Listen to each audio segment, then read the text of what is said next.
Welcome to the Rainmaker Multiplier on Demand, a podcast for leading financial professionals, or rainmakers, and their teams that offer support for securing a successful future. From marketing help to staffing structure, listen and subscribe for actionable insights from advisors and skilled professionals alike. Happy New Year, everyone. I guess I welcomed in the new year with a little bit of a cold, but we're gonna power through that today. We've got a very timely topic today in goal setting as we're kicking off the new year. Excited to be joined by Becca Voelpel from our team, relationship manager and ambassador.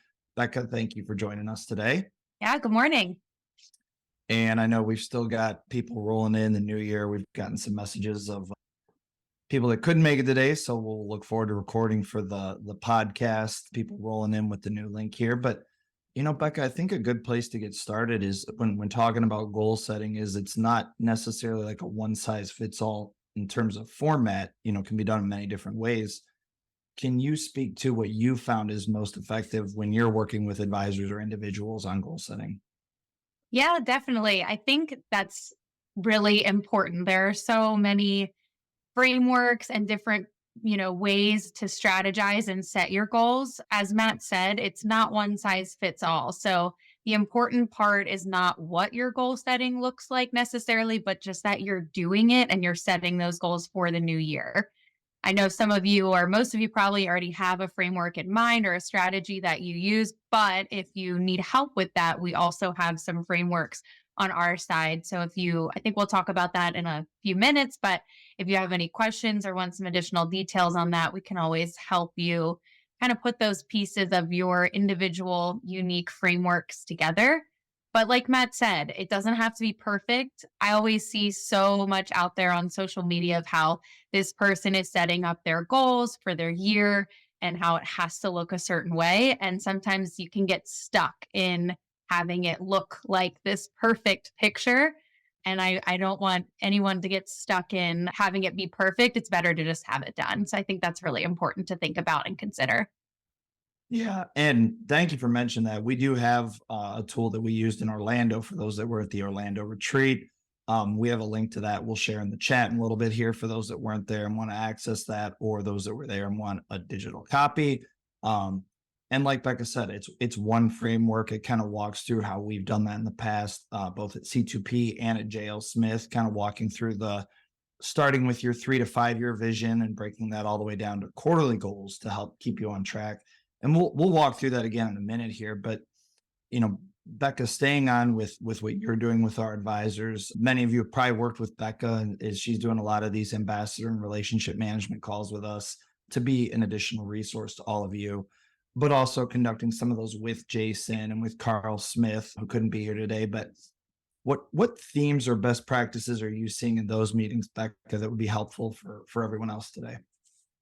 I think it's important to start your goal setting meetings off with a reflection. Maybe it's not a meeting with your whole team yet. Maybe it's just your strategy session. But I think a really good first step and a good theme that I see in a lot of people's methodology is to start off with a win or what's working and what's not. So reflecting on the past, it could be your past year, your past 3 years, your past 3 to 5, as you're looking at the next 3 to 5, but just focusing on and taking a moment to reflect on what went well, what didn't go well, and how you can structure your goals to, fix or support some of the things that you did last year to keep that momentum going forward into the new year. So I think structuring it in a way to start off with wins is really, really solid. And it starts it off on a good note. No one wants to sit down and think about where they're going with a negative mindset. So if you come to the table with something positive that happened previously, I think it can just make the whole experience a little better. Some of the themes and goals that I think we're seeing a lot of for the new year is different certifications, LMS courses. It doesn't have to be a professional goal either. When we think about goal setting, a lot of personal goals come up too. So running half marathons, losing weight, whatever it may be. I think it's also important to touch on your personal and your professional goals kind of simultaneously because they do go hand in hand. No, that's great. And we do that with all of our meetings at C2P and JL Smith too. I don't know about all of you, but when we do weekly meetings, we always start out the meetings, like Becca said, with that positive focus. What has gone well? What are our wins over the last, week, if they're weekly meetings, or for the year, when you're getting in that mindset. Like you said, I love the positive mindset. Let's try and make this one interactive. I think it's a great idea. We're a tight-knit community here. Would love for all of you on here to share your wins with each other. It'd be great to articulate those and build upon those here, to share those wins as we continue just with this session, to see how we're going to build upon those as you're setting your goals for 2024 now. So please add those in. Don't be bashful. I'll be in the first one on there. We'll get the snowball effect going, and then we'll read those off and see how those are building. Becca, the other thing you mentioned too, I'm glad you got into the personal side. For those that joined us, I think it was our last coffee break of 2023 when we had Adam Freeland on with Jason. A great session there, talking more about the personal side and Adam's like fitness and weight loss journey and getting in shape. And if you were on, you remember it because Adam had his Michael Jordan jersey on. But that's a great one. If you didn't catch that, please refer back. We've got that podcast available. But and I know, Becca, you've done that not only with our advisors there, but kind of on the fitness side is what you do as well on that side. So could you share a little bit about setting those personal goals as well and the importance of doing that, with the professional ones? Definitely. So whether it's with a fitness client that I work with or with our advisors, I always try to make sure our goals that we're setting together are SMART goals. And that's just an acronym. SMART stands for specific, measurable, attainable, realistic, and time sensitive. So when you set up your goals, I think it's really important to make sure they're super specific. So not just like, I'm going to take a bunch of LMS courses this year. Well, what LMS courses are you going to take? Is it going to be bucket plan? Is it going to be plan design? Is it going to be career path? Like, map out exactly what you want to do. And that way you can tick it off once they're completed. Measurable. So using that same example, you want to make sure that you can measure that, your outcome, that you're getting them done. In this case, it would be simple, just I'm checking off that I've completed these LMS courses. For something that's maybe a personal goal, like running a marathon, that's a really easy measurable goal because did you complete the marathon? Was it not completed? And then you want to make sure it's attainable too. I know for a lot of you guys, you're so busy. So it probably wouldn't make sense to say, I'm going to complete 10 LMS courses in the month of January. Make sure your goal is attainable. Also, using the personal example, my goal this year was to run a marathon, which I'm not a runner, so I do any other fitness activity but running. It would not be reasonable or attainable for me to say, I'm going to run a marathon this month, right? It's a lot of training that goes into it. And that kind of coincides with your goals being realistic. You don't want to set something that's completely out of reach. Of course, you want to challenge yourself, but you want to keep it attainable too. If you don't keep it in that realm of being attainable and realistic, but yet challenging, it starts to shake the confidence a little bit, and that can really stagnate the momentum. And then the last thing in that SMART acronym is just the time sensitive. In what time frame do you want to complete this in? For this year, it might be a year-long goal. I'm going to complete 10 LMS courses. I'm going to shoot for one each month. That leaves me 2 months where maybe I don't have to, or if I get behind, I have some wiggle room. If it's running a marathon, I'm going to complete it within the first 9 months. That's pretty realistic. I give myself time to train, time to taper off if needed, etc. So having a time sensitive piece to it is really important too.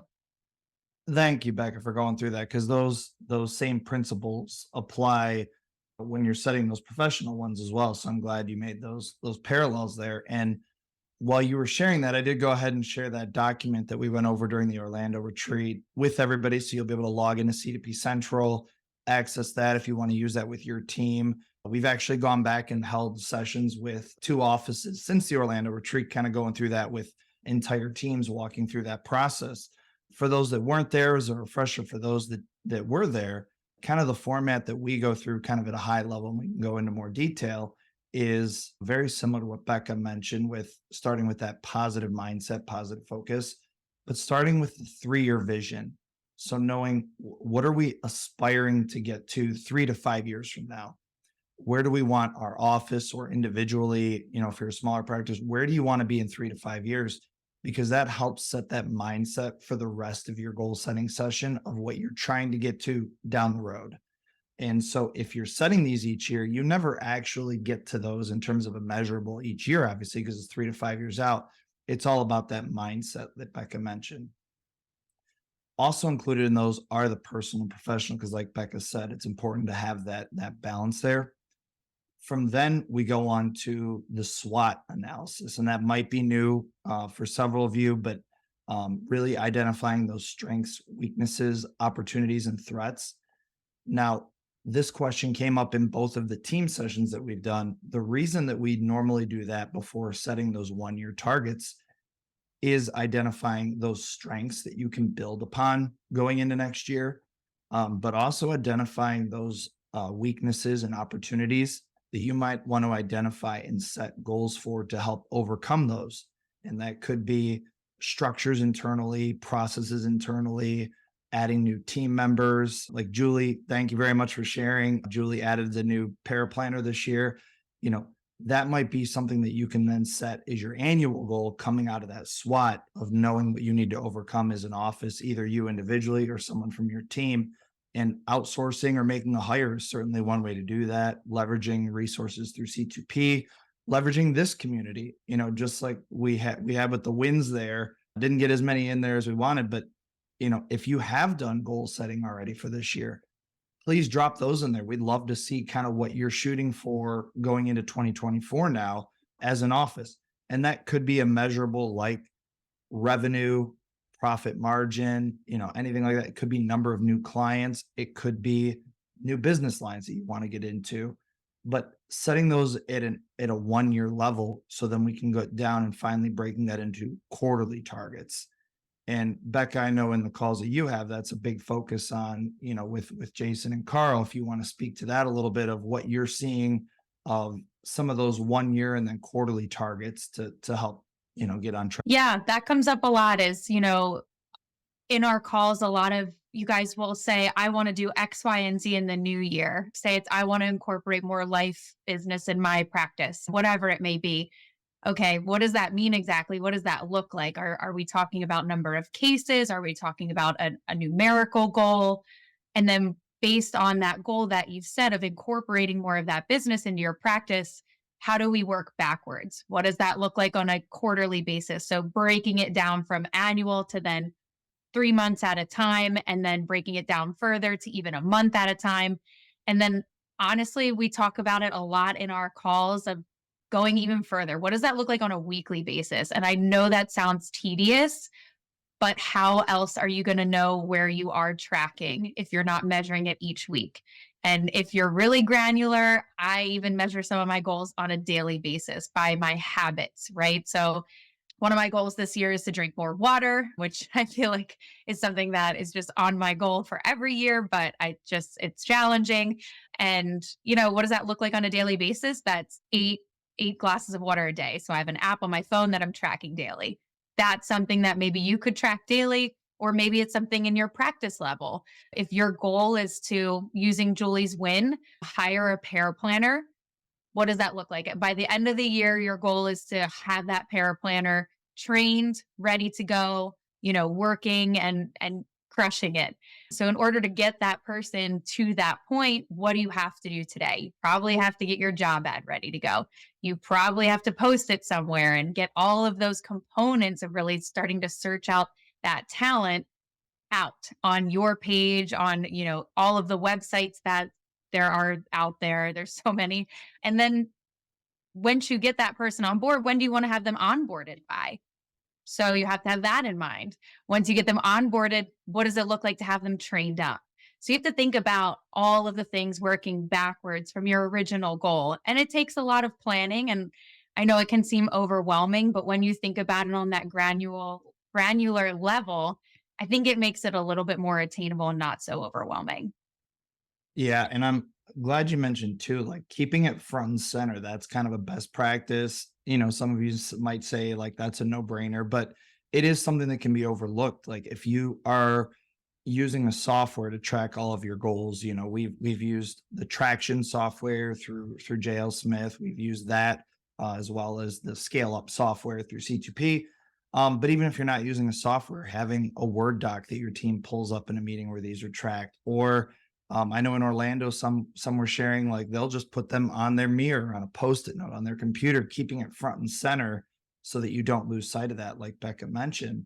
The other thing that goes with this, and this can go for any of those goals, whether it's a 3-year, a 1-year, a quarterly, but what do you need to start and or stop doing to get there? Like, now that you've identified what that goal is, what is it that you're going to need to do? Again, so much of this is about mindset. So if you know this is what I want to get to in 3 years, what do you have to start or stop doing? Do you need to stop taking meetings with those that, maybe fall below your firm minimum, but you're taking those on just to stay busy? If you know you want to get more blue diamond clients, you're going to need to stop taking those on. Or if you have multiple advisors in your practice, making sure that you tier those and you're taking on the level that you need to focus on. Or if you're building out a niche practice, that's probably the one that I've seen the most in other networking groups that I'm a part of with advisors kind of outside of our C2P community. That tends to be a big trend moving forward, is building out specific niche, like industry niches. I want to work with doctors. I want to work with dentists. I want to work with, in manufacturing. It can be very hard to say, I'm going to narrow my focus in this area, but the more focused you get on that, the more opportunities going to open within those industry groups. So identifying those start-stop opportunities is a big one. And I think the final point that I want to mention, that was kind of one of those tips that came up in Orlando, again, a refresher for a lot of you, is having an accountability partner. And that could be within your own 4 walls of other team members that are there, but that's what this community is for as well. And that could be any of us on the C2P team that you want to reach out to. Becca, a great accountability partner, is your relationship manager. I'm reaching out to her just to have those check-in calls. Hey, I want you to keep me focused on that, or each other. Someone that you're close with, you've met at C2P events, you've met at other networking events like Ed Slot or many that we're at. Identifying someone through there that really helps move the needle. I know even with us, I'm doing stuff from a marketing and branding standpoint where I have an accountability partner outside of C2P to help me on that. I can speak for Jason, not here, but had multiple accountability partners working through his new book that we're going to be launching in the next few months. So, I would highly encourage you, if you have already set yours for this year, or as you're working through those, please identify those. If you need help, again, reach out to myself, reach out to Becca, Jason, as Carl, as ambassadors, to help have that accountability partner and keep you on track. So, Becca, I don't know if you want to speak to that of what you've been doing so far in terms of that relationship management program and how that's evolving here. Yeah. One thing before I talk about that too is, when you think about what kind of accountability partner that you're looking for, keep in mind what you want from that accountability partner. Do you want suggestions about the things that you're doing? Do you want someone to just text you and say, hey, did you do what you say you were going to do? Or do you want someone to coach you through it? So when you're contemplating who you're going to lean on, whether it be a coworker, someone completely outside of your organization, someone within C2P, think about what you want out of that relationship as well, and what you want them to give you back. I think that's really important when you're thinking about, what you're going to get from this person. You don't want someone that's nagging you if that's not what you're looking for. You don't want someone suggesting things or coaching if that's not what you're looking for. So that's one thing. And then being clear with that person too. When I think about some of my personal goals, specifically in the fitness realm, I have an accountability partner as well. And I say to him, I do not want you to suggest things to me. This is what I want. Just text me weekly, make sure I'm doing my 5 or 6 workouts. So be really clear about your expectations with them as well. I think that's really important to have those defined expectations and those outlines ready at the beginning of, your experience with working with them. As far as our relationship, calls and ambassador calls go, they're available to you for support and encouragement and accountability. And, we have tons of resources out there. And part of what we do on those calls is to make sure you know all of the things that are out there. That is my job, to know everything that's going on C2P, whether it's events, trainings, learning courses online, a resource, a new hire that we have internally. I want you to make sure that you know all of the things available to you. I know there's a lot and it can be overwhelming, especially when new things are coming. It feels like every week, or dates are changing sometimes. That's my job, to know those things and then relay it to you. I know the emails can be a lot, and we try to communicate as best we can, but if you have questions about any of that, don't feel like you need to memorize all of those things. That's what those calls are there for. And that's why I'm reaching out to you, because I want to make sure that, all of the things that we're putting out are actually reaching your desk. You're gonna get a lot of calls after this. People quizzing you, saying you know everything about everything. I always say, if I don't know, I will get you to the right person that does know. No, that's perfect. Thank you for sharing that, Becca. And I know, a lot of you, again, we already said this, but as you're setting those, or if you already have set those for 2020, please reach out to Becca, to Jason, to Carl, to see what resources we have, even if they're not something that we have now, but people that we can match you up with, including each other on here, to help you get to those goals. We want to make sure everybody is getting to their desired location there. Also wanted to call attention to, thank you, Charlie, for sharing those 2 books that came to mind on goal setting. Who, Not How. We're very familiar with that one at C2P. A lot of us have read that one, so I highly recommend that as well. Thank you for sharing. And 10x is easier than 2x. I have heard of that one. I have not personally read that one, but I've heard it's a great one. And then, so thank you, Charlie, for sharing. And thank you, Elaine, for sharing the links to those in the chat. What I'll come back to, and we've kind of mentioned this partly in terms of that accountability partner, but continuing to break down those goals, because we hit on this at a high level, starting with that 3-year, coming to the 1 year, and going to the quarterly. And just kind of a tip or recommendation from our end is, you set those annuals. Where do you want to be a year from now? So the beginning of 2025, hard to believe already. But where do you want to be when you get there as an office? And so as you're setting those, if you're doing this with a team, I would recommend having everyone jot down 3 to 5 on their own. The group think can tend to defer to one person. We've probably all seen it. You might be that person, but have everyone on your team jot down their own, and then collaborate, put those together up on the board. You can have some fun with it using sticky notes, or just put them up, on a whiteboard or whatever. And then try and narrow those down to your top 3 to 5.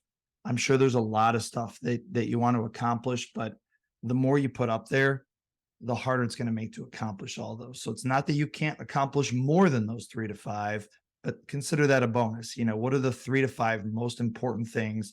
And we're going to put those up on the board, and that's what we're going to hit this year. And then assign a name to it. And much like an accountability partner, that's the accountability person for achieving that goal. And that doesn't mean that person is the only one working on it. It doesn't even mean that person's going to do most of the work for that. And a lot of times it will be, but it's going to be, that's the person that's going to drive that forward and champion that particular goal. If you have a new hire, this is the person that's going to be in charge of making sure that we've got the job description we need, the compensation information. They might want to be the person that's going to come through our career path and compensation training, get all that together. They're going to post it, or at least make sure that that's happening until you get to the point where that person has been hired and onboarded. So it may or may not be that person, but having a name there helps from an accountability standpoint. Then finally, when you have all those 1 year, do the same exercise with the quarterlies. And everybody write down their own first, and then you're going to put those up there, combine them, and narrow down, all right, what are the top 3 to 5-ish that you're going to focus on in Q1 of this year? Do the same thing, narrow those down, assign the accountability person. More often than not, those are going to relate to your annual goals, but there might be something that's pressing in Q1, especially if you have a tax practice, that might veer off from those 1 year goals. But that's going to be the kind of the easy button, is making sure you build off those 1 years with those quarterlies, and then assign that person to it. With that, I'm going to briefly jump ahead because I think it's an important point, and we'll continue to build on this. And Becca will do this in the calls and communicating all with you. But when you get to Q2, then you're going to assess where you came out of Q1 and look, what are the quarterly goals that you're going to build off of in Q1? And that's why I wanted to jump ahead a quarter, but I don't want anyone to lose sight of this. What can you build on? If those are accomplished now, what's the next step as you go into Q2? But I recommend always keep those 1-year goals up on the board because you want to make sure you don't lose sight. What's the next step? Because what you don't want to happen is you get to Q4 and there's too much to accomplish in order to get to that annual goal. So always have that annual in mind. And that's why you go backwards as you're doing this from 3-year to 1-year to quarterly. And so, Becca, I think I'll let you add any kind of tips or tricks that you have related to that, but kind of that waterfall effect of the 3-year, 1-year quarterly.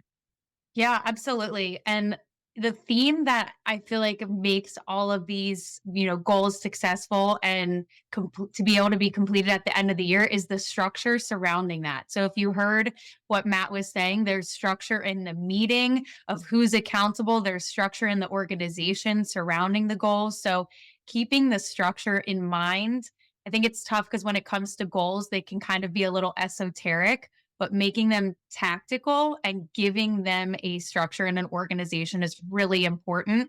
And that's been the theme throughout this entire conversation, right? When you think about the SWOT analysis, SMART goals, meeting structure, starting out with wins, it's all surrounding structure. So if you can nail down something that works well for you and your team, I think you're just off to the races and there's no stopping. And if you didn't hear Matt, like Becca mentioned, it's just because I'm slowly losing my voice over the last 3 days. So hopefully we're back in action for next week's coffee break. But we also got a question on here. Where is that goal setting worksheet? I put the link in the chat, but it does require a login for C2P Central. It's on the frequently used resources page in there. If you're not able to find it, or if it makes it easier, shoot us a message and we'll make sure we get that over to you. Again, we want to make this as easy as possible for you. That is kind of just a roadmap, a guide that you can use. You don't have to follow it exactly in that order, but it does make things a little easier. I will also say, if you do use that, or if you have your own, document that you use, share that with our team, with Becca, when you're having those relationship management calls, those ambassador calls, just to see. You never know when we're going to see something and say, hey, we have a resource for that you might not know about, or we have something, a webinar coming up soon that's going to help with that. So lean on each other, lean on our team, and that's what we're here for, to help. So as we close, thank you all for being here. Great first one of the new year. Glad to see so many faces back. And in the meantime, have a great day.